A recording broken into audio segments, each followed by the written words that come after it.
खालिस्तान जिंदाबाद फोर्स का सरगना रंजीत सिंह नीटा एक बार फिर सुर्खियों में आया है और इस बार कारण है इस आतंकियों द्वारा उत्तर प्रदेश के मुख्यमंत्री योगी आदित्यनाथ को धमकी देना। पाकिस्तान से ऑपरेट करने वाला रंजीत सिंह नीटा एक बार दोबारा सुर्खियों में इसलिए आया क्योंकि उसने उत्तर प्रदेश के मुख्यमंत्री योगी आदित्यनाथ को एक ऑडियो जारी करके जान से मारने की धमकी दी है और ये धमकी मिलने के बाद सुरक्षा एजेंसियां अलर्ट पर हो गई। रंजीत सिंह नीटा बेसिकली जम्मू से बिलोंग करता है और एक ट्रक ड्राइवर से ये कैसे खूंखार आतंकी बना, इसकी सारी कहानी हम आपको सुनाते हैं और ये भी कि फिलहाल ये धमकी उसने क्यों दी है। नमस्कार, मेरा नाम है दीपक खजूरिया और आप देख रहे हैं द न्यूज रूम 24 आवाज। रंजीत सिंह नीटा 1980 दशक के अंत में और 90 की शुरुआत में लाइमलाइट में तब आया जब पंजाब में आतंकवाद का दौर था। उस समय जम्मू कश्मीर में तो हालांकि शांति थी, मगर जम्मू से कहीं ना कहीं एक आतंकी निकला जो पंजाब के आतंकियों को सपोर्ट कर रहा था, समर्थन दे रहा था और इसका नाम था रंजीत सिंह नीटा।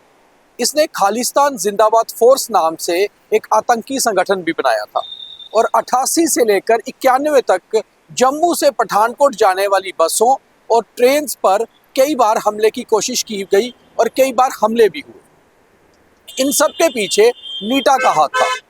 नीटा बेसिकली जम्मू के आरएसपुरा के सिंबल कैंप इलाके का रहने वाला था और नीटा की उम्र इस समय करीबन 65 वर्ष होगी और वो पाकिस्तान के लाहौर शहर में एक बड़े बंगले में रहता है। आईएसआई और पाकिस्तानी सेना उसे पूरी तरह से समर्थन करती है और कारण ये है कि वो जम्मू कश्मीर और पंजाब में आतंकवादियों और आतंकवादी गतिविधियों को बढ़ावा देता है, इसलिए उसे पाकिस्तान की आईएसआई और सेना पूरी तरह से समर्थन देती है। यहाँ तक कहें कि वो पाकिस्तान द्वारा ही पाला जा रहा है। अब नीटा की शुरुआती दौर की बात करते हैं। बेसिकली नीटा एक साधारण परिवार से था और ट्रक चलाकर अपने परिवार का पालन पोषण किया करता था। 88 के दशक में उसकी उम्र करीबन 30 वर्ष थी जब वो सबसे पहले ड्रग पेडलर्स के संपर्क में आया। उस समय के दौर में बॉर्डर पर फेंस नहीं हुआ करती थी और भारत पाकिस्तान सीमा पर आरएसपुरा और अरनिया सेक्टर में कई बार ड्रग तस्करी, हथियारों की तस्करी, ऐसे मामले सामने आते थे और पाकिस्तान की आईएसआई लगातार कोशिश करती थी कि आरएसपुरा अरनिया बेल्ट के लोगों को इन्वॉल्व किया जाए। ऐसे में रंजीत सिंह नीटा उनके संपर्क में आया। नीटा उस समय पंजाब में चल रहे आतंक के दौर के कुछ आतंकियों के संपर्क में भी था। नीटा ड्रग पेडलिंग से आगे बढ़ते बढ़ते आतंक में आया और हथियारों की तस्करी भी करने लगा। नीटा जब लाइमलाइट में आया तो जम्मू पुलिस ने उसके ऊपर नकेल कसने की कोशिश की और 1-2 एफआईआर भी उसके ऊपर लॉन्च हुई, मगर उस समय तक नीटा बहुत एक्टिव हो चुका था और वो पुलिस की पकड़ से बाहर रहा। रंजीत सिंह नीटा के कहने पर कई लोग जम्मू में ठेके भी लेने लगे। उस समय ठेकेदारों को ठेके टेंडर पर मिला करते थे और जो टेंडर निकला करते थे वहाँ एक बोली सिस्टम होता था, यानी कि ऑक्शन होती थी। उस बोली में कई बार गुंडागर्दी करके रंजीत सिंह नीटा के नाम पर कुछ लोग ठेके लिया करते थे। जब पुलिस ने नीटा और उसके परिवार पर पकड़ बनाने की कोशिश की तो पता चला कि नीटा भारत से भागकर पाकिस्तान जा चुका है। पाकिस्तान की आईएसआई और सेना उसको पूरी तरह से समर्थन करती है और उस समय पंजाब में आतंक के दौर पर नकेल कसने के लिए पंजाब पुलिस ने बड़ी कार्रवाई शुरू की। कई बार पंजाब पुलिस ने भी नीटा को पकड़ने के लिए जम्मू के आरएसपुरा, मीरा साहब, सिंबल कैंप इलाकों में रेड्स की, मगर नीटा उनके हाथ नहीं लगा। नीटा तब तक पाकिस्तान भाग चुका था। हालांकि उसके समर्थित कुछ छोटे मोटे आतंकी जम्मू से पकड़े गए और उसके बाद पंजाब पुलिस और जम्मू पुलिस ने जॉइंट एक्शन भी किया। 90 का दौर खत्म हुआ और पंजाब में धीरे धीरे शांति स्थापित होने लगी, मगर नीटा पाकिस्तान में बैठ के अपनी गतिविधियों को लगातार बढ़ाने लगा।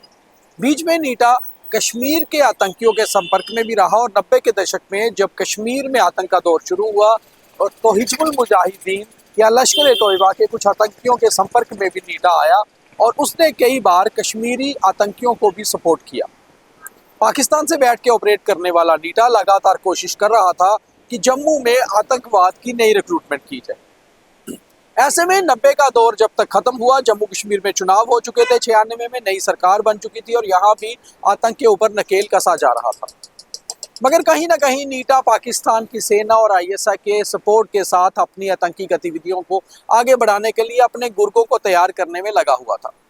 हालांकि उस समय तक जम्मू पुलिस भी एक्टिव हो चुकी थी, मगर बावजूद इसके नीटा ने कठुआ इलाके में जम्मू कश्मीर पुलिस के डीवाईएसपी रैंक के ऑफिसर दविंदर शर्मा को पूरी तरह से एक नेक्सस बुनकर मरवा दिया। उस सारे मामले में नीटा के खिलाफ कठुआ पुलिस ने एक एफआईआर भी दर्ज किया।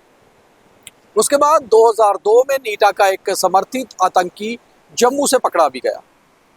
उसके बाद कहीं ना कहीं सुरक्षा एजेंसियां और सुरक्षा बलों की जिस तरह से नकेल कसी गई आतंक के ऊपर, नीटा की जो पकड़ थी जम्मू से वो धीरे धीरे कमजोर होने लगी। आतंकवाद का दौर भी कहीं ना कहीं ढीला पड़ने लगा और खास तौर पे पंजाब में शांति स्थापित होने के बाद पंजाब से तकरीबन जो बड़े आतंक के चेहरे थे या तो मार गिराए गए या जेलों में बंद हो गए या फिर पंजाब से भागकर कनाडा, अमेरिका और दूसरी देशों में जाकर बस गए। ऐसे में नीटा उनके संपर्क में लगातार रहा, क्योंकि नीटा पाकिस्तान से ऑपरेट करता था और पाकिस्तान की आईएसआई भी लगातार उस पर दबाव बनाती थी कि वो पंजाब और जम्मू कश्मीर में अपनी आतंकी गतिविधियों को जारी रखे। फिर एक दौर ऐसा आया जब दोबारा से पंजाब में कोशिश की जाने लगी कि खालिस्तान समर्थित आतंकी अपना सिर निकाले। ऐसे में नीटा वापस एक्टिव हुआ और अब जो जानकारी हमारे पास आ रही है, नीटा के KZF खालिस्तान जिंदाबाद फोर्स को पूरी तरह से ग्रीस, कनाडा, यूके के कई देशों से समर्थन मिल रहा है और पाकिस्तान में आईएसआई और आर्मी तो उसको समर्थन कर ही रही है। ऐसे में नीटा दोबारा से एक आतंक का नेटवर्क खड़ा करने की कोशिश कर रहा है।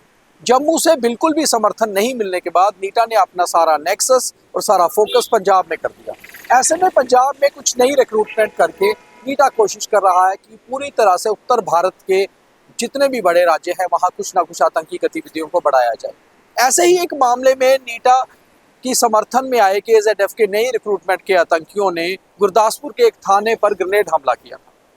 इसकी जानकारी पंजाब पुलिस को लगी तो पंजाब पुलिस लगातार इस नेक्सस को तोड़ने में काम कर रही थी।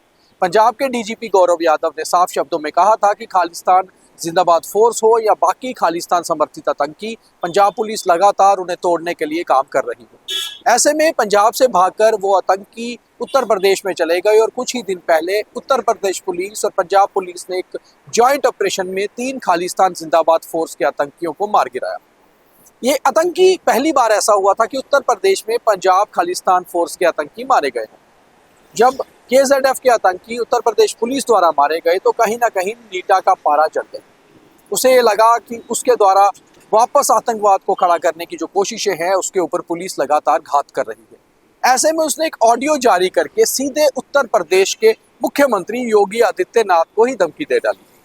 हालांकि कई सारे एक्सपर्ट से हमारी बात हुई है, उनका ये मानना है कि ये मात्र एक आईएसआई का षड्यंत्र भी हो सकता है कि नीटा को लाइमलाइट में रखा जाए और कहीं ना कहीं सुरक्षा एजेंसियों को हैरानी में डाला जाए कि आखिर पाकिस्तान में बैठा हुआ आतंकी योगी आदित्यनाथ जैसे स्ट्रॉन्ग मुख्यमंत्री को धमकी दे रहा है और ये धमकी और ऑडियो फेक भी हो सकता है।